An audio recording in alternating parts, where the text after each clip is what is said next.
Hi, I'm Jessica Kupferman, co-founder of She Podcasts, podcaster, comedian, and writer, and you're listening to Chasing Dreams with Amy J.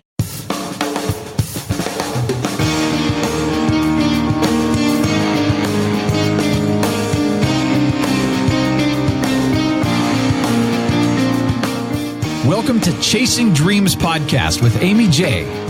Amy believes that realizing a life without regrets is achieved by taking chances, chasing your dreams, making moves, and overcoming your doubts.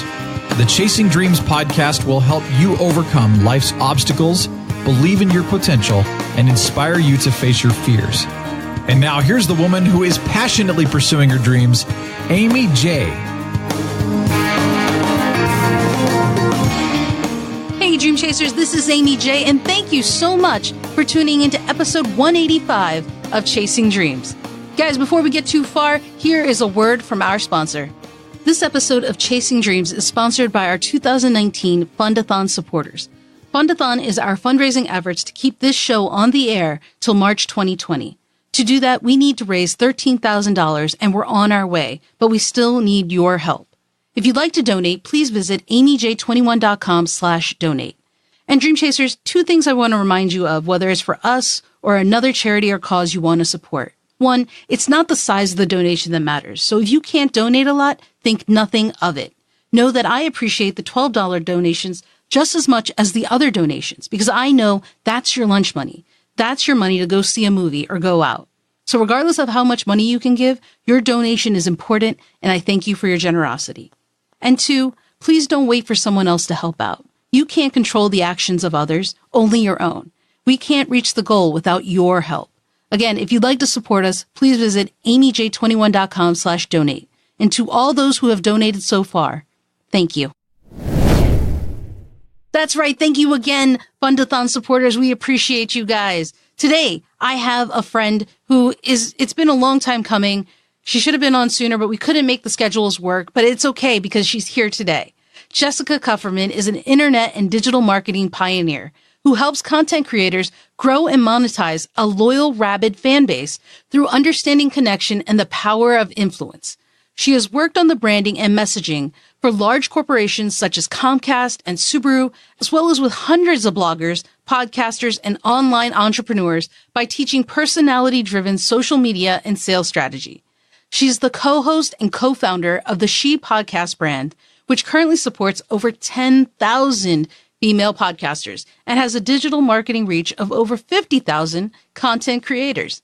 She started a podcast advertising agency, JK Media Agency, in 2015 and then sold it in 2017 to pursue her passion for helping independent podcasters create connection and step into their influence. Currently, she is the head of marketing for Rebel Base Media and loves helping their members prepare for success in podcasting. And she's a very busy lady, but thankfully, we were able to find some time. Guys, welcome Jessica Kupferman and our amazing conversation. It was so much fun. Here it is.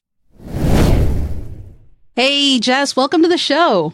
Thank you so much for having me, Amy. It's great to see you. You know, it's been a long time coming. We just have not been able to align the stars or the calendars, but here we are, Women's History Month, and no one better to kind of close out the month than the co-founder of She Podcasts.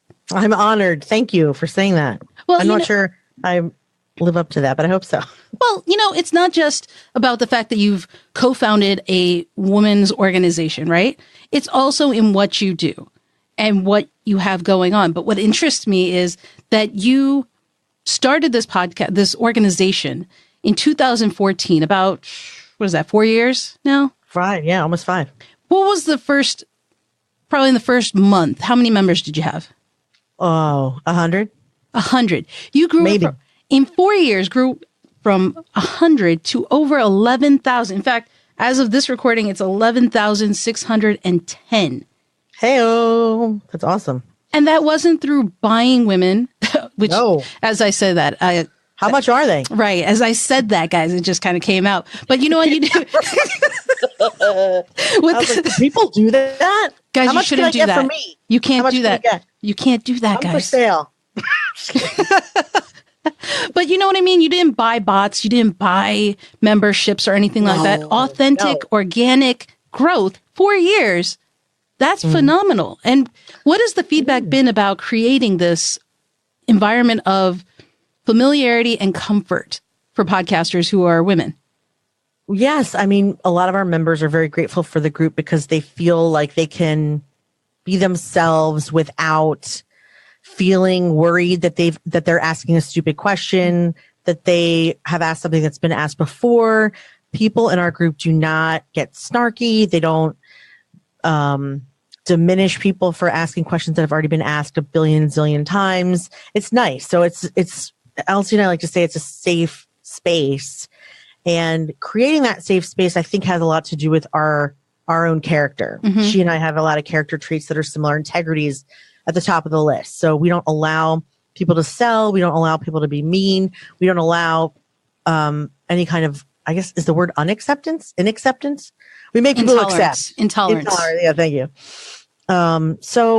So yeah, they're just grateful to have a place where they can ask whatever they need to ask to get their show going. And that's really what we wanted. And it was created out of a need for that when we went to New Media Expo about 5 years ago, and all the podcasters were men and they were all white and they were really intimidating and tall. You know, I'm like the shortest person I know. So like, it was like Lewis Howes and John Lee Dumas, and like, other than Pat Flynn, they all tower over me. So it was even physically scary to be like, how do I grow my show, guys? Hi, I'm down here, the Lollipop Guild. Right. So like, you know, when I got together with other podcasters that were there, Elsie, Maggie, oh gosh, I should remember her name. I'm sorry.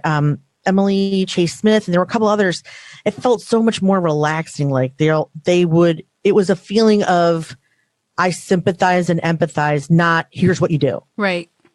And that's what I felt was needed. So that's why we created it. And it's been an environment of that. And it's interesting. Have you had men who want to join? Yes. How has that been received when you, because I don't, as far as I know, we don't have any in the, we do not, there are we don't, no men. Right? So how does it feel when you push back on those asks? They're disappointed, but we're very gracious. I mean, you know, the answer to why can't men be in the group is every other podcasting group out there has men. This is the only one that doesn't. It's going to stay the only one that doesn't. Like we don't need, I mean, there are so many wonderful men, especially in podcasting. Sure. Most of the men I know are the most wonderful men I know, aside from the ones I'm related to. But I mean, truly, they're the nicest. Yeah. But if you let one in, you got to let them all in. And they're not all the greatest people I've ever met. There are some that are bossy, condescending, or even if they're not, they don't know that they're being that way. And so it kind of, it goes right back to like, if there's a man in there, will just the presence of the male person intimidate one woman? If that's the case, we don't want it. And so we just say, listen, you can join any other group out there, but you can't join ours, even though we love you and thank you for being our fan. Our Patreon, the Super Squad. So we have now a $5 tier of our Patreon, and we made a more exclusive group called the She Podcast Super Squad, and that's co-ed. So we've now finally figured out a way of dealing with that, but we didn't have great. it. So if guys, men are allowed in there. They can support still and do that. And you know, what I love is that you stay to the principle of what you're trying to do, which is an environment of inclusion and safety of sorts for women to be able to have those questions. Because I think you're absolutely right. The moment you bring a guy into the group, as well-intentioned as they are, and I've seen it in other groups, sometimes it's just the tone of the message or the question they put out there that can put some people down or, you know, make them feel intimidated, if you will. Yeah.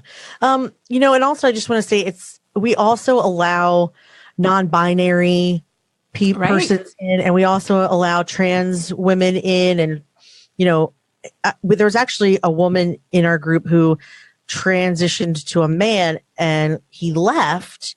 And I sort of felt like a little abandoned, but not because he became a man, but because I really enjoyed their presence in the group. And I really enjoyed, but I mean, you know, she's not a woman anymore. Therefore, she doesn't belong there. And he knew well enough, more than I did, but I'm a little sad about it. But, I don't want to be exclusive as far as who identifies as female. It's really just about that male. It's really all about if you identify as male in any way, and however there's no it is, male part involved in there. Sorry, If you identify as both, we're cool with it. You want to identify, you know what I mean? That's fine. But again, the point isn't that we're trying to be exclusive. It's just, it's the perception that people need to have when we're talking about this, because, the fact that we have a month, a Women's History Month, to acknowledge and shout out all the awesome women out there, regardless of what their background is or what they're doing, because we're not as prominent in things, right? You have an interesting background that you've worked in the corporate world, helping them develop their voice, their sponsorships and things like that, right? Yeah. So was that environment a little bit different or similar to what you saw at New Media Expo in terms of women not feeling like they could stand up? It seems like, looking back, a lot of my corporate jobs or just jobs have been in male dominated fields. And as a youngster, meaning like 29 to 35, I sort of took it as, well, you're selling a car magazine. What do you expect? Or, well, you're in the newspaper industry. What do you expect? Or, I worked in the newspaper. I sold a car magazine. Then I worked for Subaru. It's all very male dominated stuff, which is odd. Now that I'm thinking about that, is so bizarre.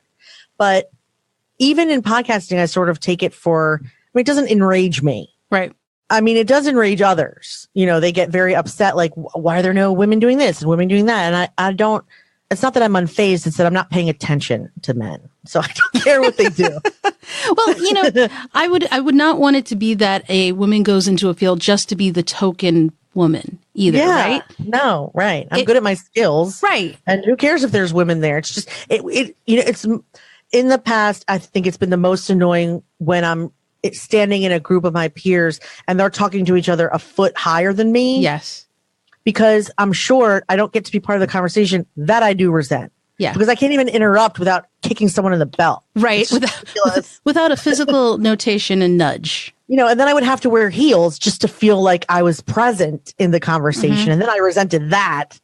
Things like that. But I don't recall, some of the clients in the past haven't treated with respect, but for the most part, I have not really noticed. In podcasting, I only notice because I want to help women who aren't like me, who do care if there are men there, who feel shy about their voice, who feel shy about asking questions. I am none of those things, but I don't really like mathy technical answers to things. I like conceptual answers, and that's hard to get out of a man. It's like, well, if you want to grow your audience, what you really need to do is think of them as this. Like, that's what I wanted, not, well, divide your show and then add a mixer. And you've lost me. That's it. I don't know what you're talking about.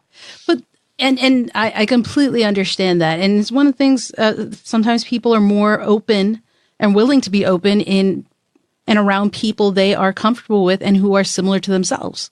Mm-hmm. Right? Exactly. That's very true. Yes. Yes. You said something on that I heard before, is I think on your website too. It was, I know, like, and trust is not really helping us. Mm-hmm. I think know, relate, and understand and respect is a better model. I mean, liking someone is a pretty mild way of feeling about them. Like does not mean entranced by. It doesn't mean necessarily that you trust them, and nor should you trust someone that you like. I mean, I'm trying to think of somebody that we all liked that we shouldn't have. Maybe the Donald is a good example of that. For some folks. When he was on Celebrity Apprentice, I respected his business opinions. Mm-hmm. That was many years ago. I don't know if trust was the right word, but I thought it was whatever. He's not important. The important thing is, I think that if your goal is to get someone just to like and trust you, you're not reaching far enough and you're not saying enough. Mm-hmm. You're not saying enough to make someone trust you. That's why they need to understand where you're coming from. They need to understand about you. You need to reveal yourself. That's the only way people can truly become your loyal fans, is if they feel like they know you. And because we're such a closed off society, that is very difficult. It looks easy, but it's not easy, because if you look at some of the social streams of people even just in our own circles, like how much do we really reveal about ourselves? We can teach marketing, we can teach transparency, but we don't offer it. And I think that's hypocritical. Yeah. It's interesting because I think the distinction you make with that quote with saying, I know, like, and trust isn't really the thing to do. I know relate and understand and respect is a better model, I think, in general, because to your point, society is different from what it was 20 years ago. Very true. 10 years ago. 5 years ago. 5 years ago, right? Yeah, 5 years ago, right? Yeah. And I think the advent of social media has made a lot of us sensitive. And for anyone who's like, "Oh, I'm offended by that," maybe you're a little bit sensitive right now. Hello, gotcha. Right? So, but Right. I think when you go to understand respect, especially when you want to hear someone's story, because you also say, and I think this is from your website, you say, to celebrate the things I've helped create and stay out of the way when the stories being told don't need my 2 cents. That's one thing that has been quite a lesson. that's one thing I love about you. And I've seen it in your social media postings and what you've done and how you've actually kind of transitioned from having your own advertising agency to now trying to focus on the independent podcaster and the articles you've done and conversations you've held, whether it be at She Podcast or anywhere else, and how you raise issues that are important. But if it's not necessarily affecting you, you want to raise the issue and have those who are better equipped with it speak up. Right. So you don't shy from things. I find. No, I don't shy from things. And I'm not sure if that quote is specifically referring to issues that arise around people of color. I'm not a person of color. And so what at first, when I was seeing a lot of conversation about that, I would respond or comment, and I didn't realize that was necessarily white centering. I was just trying to participate in the conversation, not necessarily make it about me.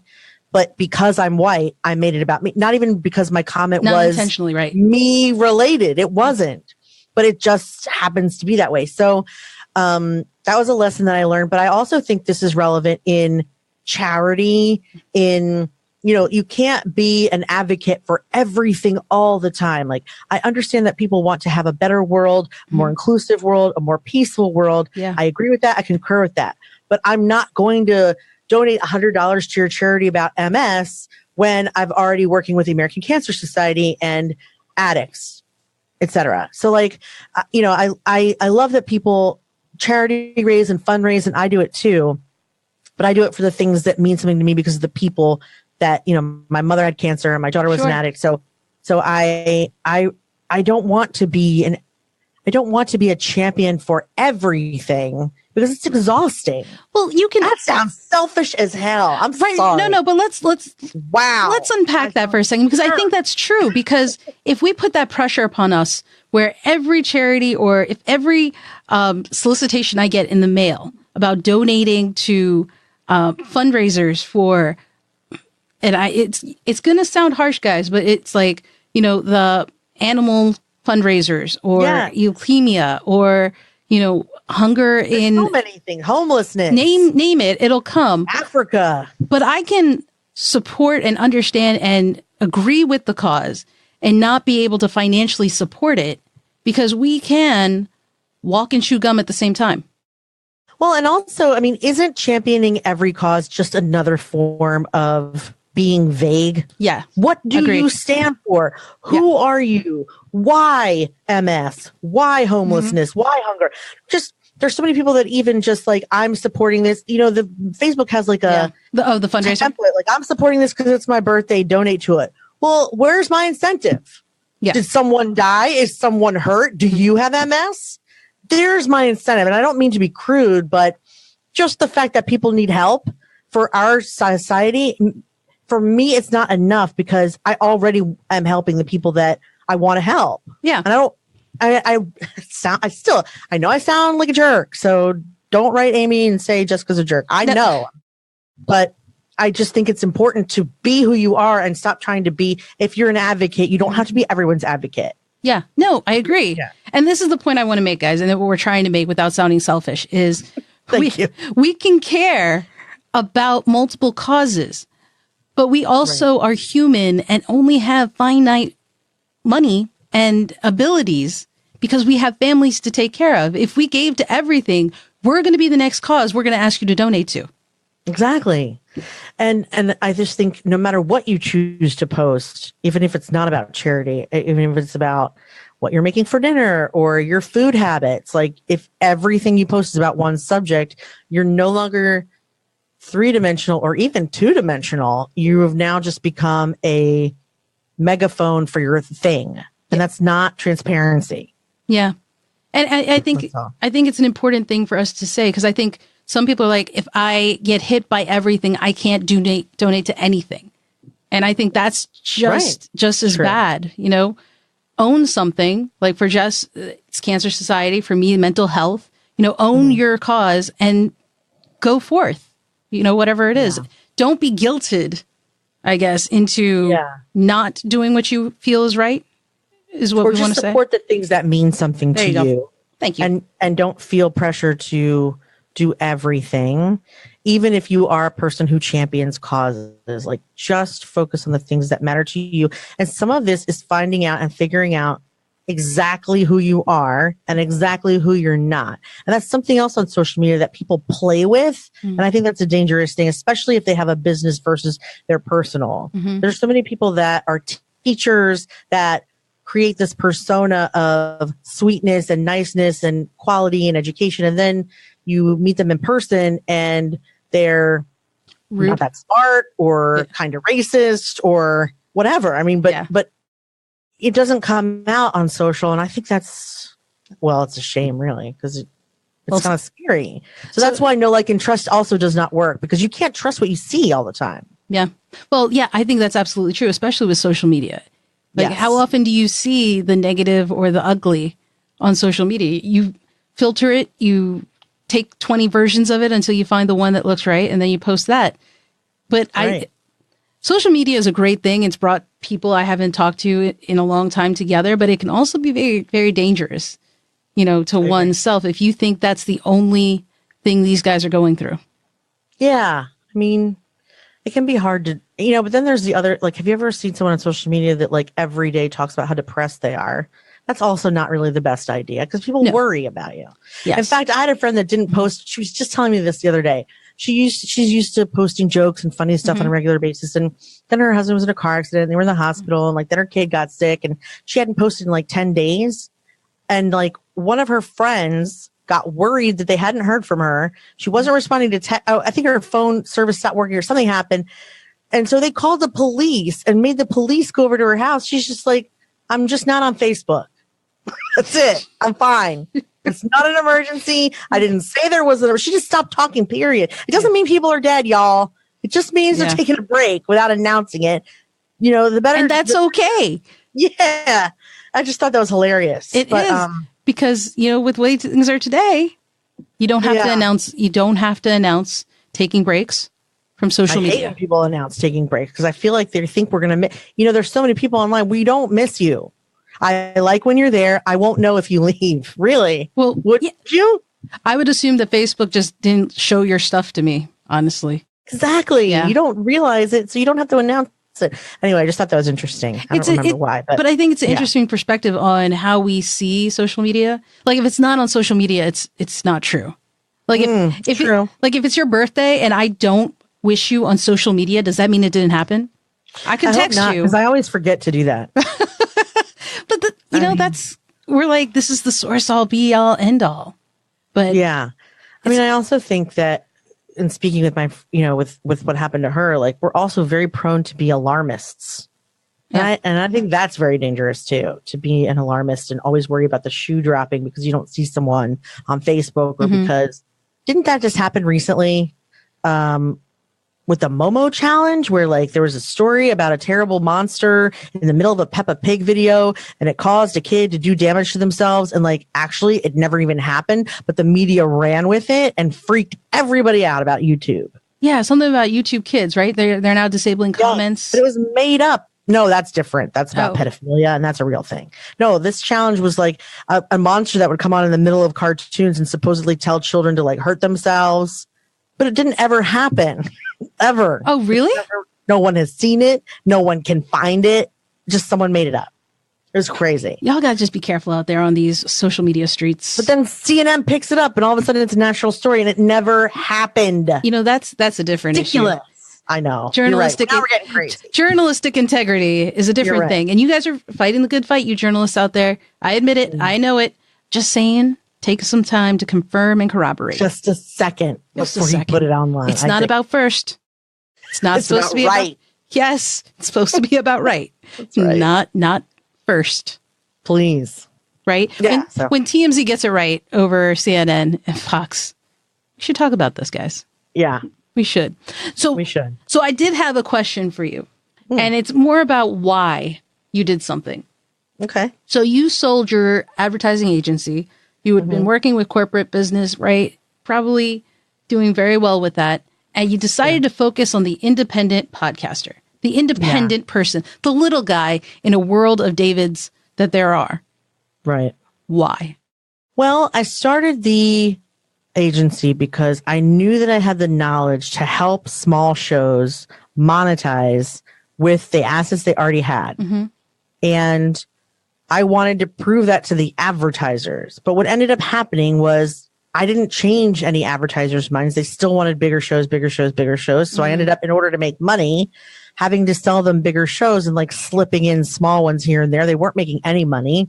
I was making money. The normal sized, larger shows and corporations were making money. Right. But I was still leaving my client in the cold, like the people I wanted to help. I wasn't helping them. So, you know, when things happen in your life, life-changing things, sometimes you just wake up and say, like, there's been 3 times it's happened to me in my life. The time I got divorced, I just woke up one day and said, I'm just not this person. And so that was just one of those times. I just was like, I just can't be this person. I cannot make 6 figures selling cereal when all these people in my group, all these people who have signed on with me, who trust me with their finances, like, it's a big responsibility. And I wasn't able to give them what I wanted to give them. So I'm trying to still figure out ways that I can do that. Like, I work with Podcast Success Academy and I teach in there. I'm going to, I think, do a more fleshed out sponsorship course on my own site so that I can really teach people, like, here's how you pitch it. Here's how you sell it. Here's how you, market yourself. Here's how you grow. I don't know if I could do the growth part because that changes all the time, but here's how you can at least sell what you've got. Right. But I got to give you credit. I mean, not a lot of people would make the sacrifice or the change that you did. Like, that's not an easy decision, especially for women, to kind of change directions to a path that has more resistance, is less financially lucrative, and is just not sexy. Well, I did have an extenuating circumstance, and my daughter passed away in the middle there. And when that happened, first of all, that does kind of give you like a who am I type of thing. But like when my mother passed away, this was like 15 years ago, I was like, I'm not working for a corporation anymore. I want to do what I want to do. If I'm going to die when I'm 55, then, I better just do what I want to do. And I quit my job and I went to graphic design school and I started my own business. And that's like how I reinvented myself. But my daughter was a totally different story because I have not been an adult without being a parent. I got pregnant with her at 21. I had her at 22. I had her brother at 23. I divorced at 25. So like, when she passed away, and she was mentally ill and a drug addict. So I had spent at least the last 3 years, if not the last 10 to 15, like putting out her fires, her personal fires, her external fires, other people's relationships with her. Like I was like you were the fixer. I was like a joke. Yeah. I'm the fixer. Exactly. So all of a sudden she was gone. I wasn't fixing. And I was able to take a look at what I was doing for a second and just feel like this isn't what I set out to do. And since I'm not doing it, I'm not doing it anymore. I don't know that I saw that before. I think I was still trying to make it work. And while I was doing that, make everything else in my life work. Like everything was how can I shove this square peg into a round hole? And when the biggest peg wasn't there, all the other pegs were so obvious to me. Yeah. They weren't obvious before. So it's actually something I'm still struggling with, is like a little bit of an identity crisis. Because if you're not a fixer, what do you do with yourself? Like, what am I supposed to do with my time now? What do I want to do? I have no idea. I know what I liked at 18 and I know, and now I'm 44. Who knows? So it's been very interesting. But I mean, it's not once somebody is successful, I'm also not a person where once I'm successful with something, I keep doing it over and over and over again. Like I get really bored with the same stuff over and over. And this was me trying to hammer and make it work, and it wasn't working. And I thought, you know what, I can do this the better way and my own way. I will say that since she passed, it's been 2 years. I don't know that I've had the mental strength to do what I set out to do when I sold my agency. I'm getting there, but it's been very hard. So, there were a few times there where I was just like, no, I need a partner because I can't do this on my own. And really the truth is I can do things on my own. It's just that a partner was there to lean on, not Elsie, because I had her before that. But there's been other times I've partnered with people where I just feel like, I don't know what I'm doing. Will you partner with me? That's crap. I do know what I'm doing. I was just too mentally broken to do it. So, you know, it's all stuff I'm working through, but I know it's a very personal answer to a very business question, but I think it's an honest answer though, right? And you know, it's an honest answer. I'm so sorry for your loss. And thank you. You know, I've lost my cousin at the age of 28. And it was sudden. It was the first in our family to kind of just come out of nowhere. Mm-hmm. So, you know, it puts you in that kind of we want to call it a funk for a little bit. And also like a questioning your life's purpose and who am I supposed to be? Who were they? What did they stand for? Mm-hmm. It's like you want to make sense of their death by either commemorating it in some way, doing something different to honor them, or just to have some reflection as to like, what's going to happen when I die? Who am I going to be when I'm no longer here? Who was I? All of these questions are so strange, but also interesting. Yeah. And it's something we have to go through and allow ourselves the time to do it. So the fact that you're still trying to figure it out, I think is normal. I think we're always going to be trying to figure it out. And these little instances are going to influence us as we try to figure it out.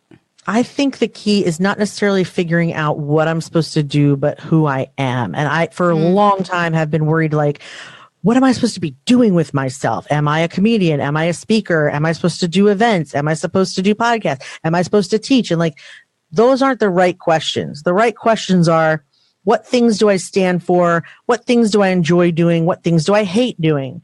Where's the place that I enjoy helping people the most? Where's the, you know, get to know yourself rather than what you're supposed to be doing, but more who you feel you are.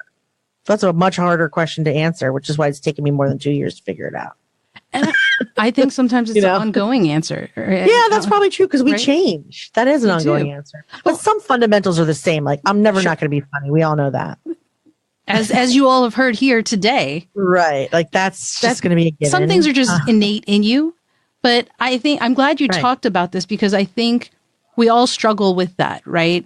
Sometimes you come to a point where you're like, why am I in this career? I did that at 27 when I was a computer engineer at NASA. And I was like, I'm bored. Yeah. I was bored. And that's quite a statement. Yeah, I know. And everybody was like, you know, happy for me. This is what you're supposed to do. You're on the right track. You are golden with life. You've hit the jackpot. What more could you want before the days of shutdowns and whatnot? You know, steady job, federal government, pay. But I was bored. And I was like, this isn't what I want to do. And I pivoted. And I'm still pivoting. Yeah. This many years later, you know? I don't remember how old you are, and I hesitate to ask you on your own show. That's right. I say it. I'm 38. Yeah. So I was going to say, like, at the end of the 30s and the beginning of the 40s, I feel like that's a major shift. Yeah. I also had a major shift at 25. 30 was kind of like steady.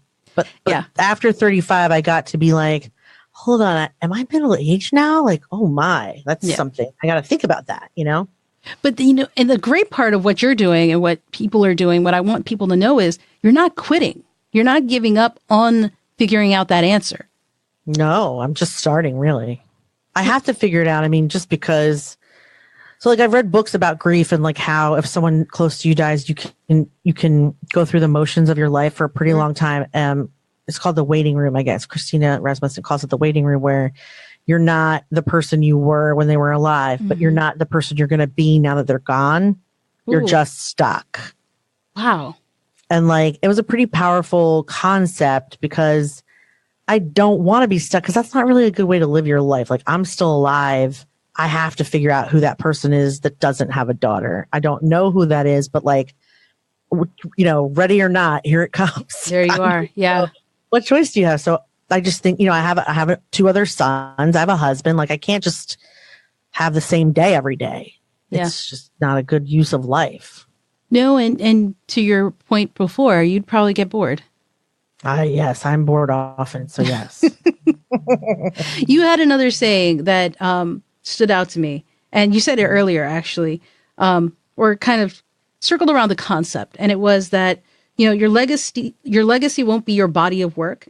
It will be how you make people feel. This is in relation to my mother and my daughter. So, both of them were very similar in that they were moody and self-isolating and then victimized themselves for it. So like my mother was, she felt very isolated from her friends. They didn't necessarily agree that she should get divorced. They didn't really agree that she should get remarried. The internet was just starting. She met a lot of people online that were friends that liked to do beading projects. And she was kind of like in charge of that stuff. But, for the most part, it was a very, isolating experience. So when she passed away from cancer, like, I don't think she realized how many people were going to come to her funeral. I don't think she realized how many people would be affected. I don't think she realized how many people would miss her. She didn't feel that way. Right. And it didn't affect me then. But then my daughter passed away, and her isolation was much more extreme because she had borderline personality disorder. So she often felt like people were against her, even if they weren't. She perceived people hated her, even if they didn't. Or if they didn't, she would cause it to happen so that she wouldn't be the one to get hurt. So when she died, I know she felt she had one or two friends that she felt close to. 300 people showed up at that memorial. People that she'd only met once, people that she helped for a second, people who knew her in rehab for 5 minutes, people who remembered that she sat down with them once in the high school hallway when they were feeling sad. She had a monumental effect on people from just 5 minutes of being in her presence. And that is when I realized, you know what, when you die, you do take something with you. You take with you the memories of how you made other people feel. I'm just gotta chill. And I think that's something I certainly never realized before, but especially hearing from people that just had one line convo with her. And I don't want to say it changed their life, but they said things like she was the only one that for a second made me feel like I was important. Made an impact. She didn't do it on purpose, certainly, but that was just who she was. And I just feel like, I don't know, it really made me reflect. Like, I am gathering stuff because I like to go shopping, but I can't take that with me. I'm certainly not going to take money with me. But if I'm not nice to people, if I don't engage or invest in relationships, no matter how shallow or deep, then I really don't have anything. I have nothing. Because when I'm gone and 300 people can't say she made a difference to me, that's all you get. That's all that lives on of you is people's memory of you, not your stuff, as I say. I love that. And, it's so true. It's such a simple concept. It is, I know. It's such a simple concept, but we have a hard time grasping that and accepting people it. Say you can't take it with you. And like, that's certainly true. But then I think that gives the message of like, do whatever the F you want, which isn't really the right message. The real right message is like, you're not going to take it with you. Yeah. So live your life in a way that helps people remember you fondly, I think. And I think that's a powerful message. Again, simple message, but powerful. And, I think it's just as important that you live the life you want so that you can affect the people that you're having so that, it's as you said, when you go, you've just impacted all those people. 300 people were impacted by your daughter. And now we'll probably carry that on and impact 300 plus more. I mean, probably more. The first year that I did a walk for a local organization, Attack Addiction. I raised like $7,500 just online. Fantastic. From people who I think were affected by her because of, even if they never met her, because I was telling her story, because I told stories of how only my daughter would have all her crap sent back to me from the rehab in Utah, and the whole bottom of the suitcase just be covered in glitter. Like what? How does Emily just have glitter? I don't remember buying her any glitter. Right. But it really was so Emily. Like she just, it was perfect. It was so perfect. She was sparkly and funny and witty and impossible to miss, just like glitter. So stuff like that, I think touches people, and then they, and then they're affected impacted by her too, or even by what I miss about her, even about how angry I am about this happening or anything. So by talking about her, I sort of try and help her impact spread a little bit. Leave your impact like glitter. Yeah. Yeah. That's crazy. But yeah. I think that's awesome. And I love that that's what you're doing with your chasing your dreams, with you trying to figure out what you want to do. You're leaving your impact like glitter and just helping others through that. And, you know, you're having fun while doing it. Mm-hmm. If you guys ever meet Jess in person, you'll have fun. You know, I recently had someone tell me, you don't like to work, you just like to have a good time. And I was like, you know what? Having a good time is hard freaking work sometimes. But where's the lie? It takes some effort. I mean, but I do like to work, but if it does not have fun, I don't want to do it. It's not wrong. Why can't you have both? Though sometimes, yeah. I mean, I need to have both. It's not incorrect. I have to have both. You can have fun and work at the same time. And I like when other people are having it with me. It's not just my own fun. No. I need everyone around to have fun. No, or it's not good. Absolutely. Yeah. Jess, I can't thank you enough for coming on the show and just being so open and honest and sharing your story. I know it's helped many people listening. Thank you so much. It's been an honor talking to you, getting to know you, and being on your show. It's wonderful. Thank you. And guys, there you have it. That was Jessica Kupferman. She is an awesome lady who's gone through so much, is doing so much, and is just all about serving others, honestly, and having fun while doing it. You guys can learn more about Jessica over on the show notes page at amyj21.com/episode 185. That's episode 185. And guys, remember, if you'd like to donate and support us with our Fundathon, please visit amyj21.com/donate. The link is in the show notes. And until next time, guys, keep chasing. Thank you so much for listening to Chasing Dreams. Amy would love to connect with you and hear all about your pursuit of chasing your dreams. Connect with her on Facebook, Twitter, or Instagram via @ChasingDreamsHQ. Or you can find Amy on Twitter @AmyJ21. That's AIMEEJ21. Be sure to visit headquarters over at ChasingDreamsHQ.com for more inspiration, motivation, and resources to help with your own dream chase. We hope you'll join Amy next week, and until then, keep chasing.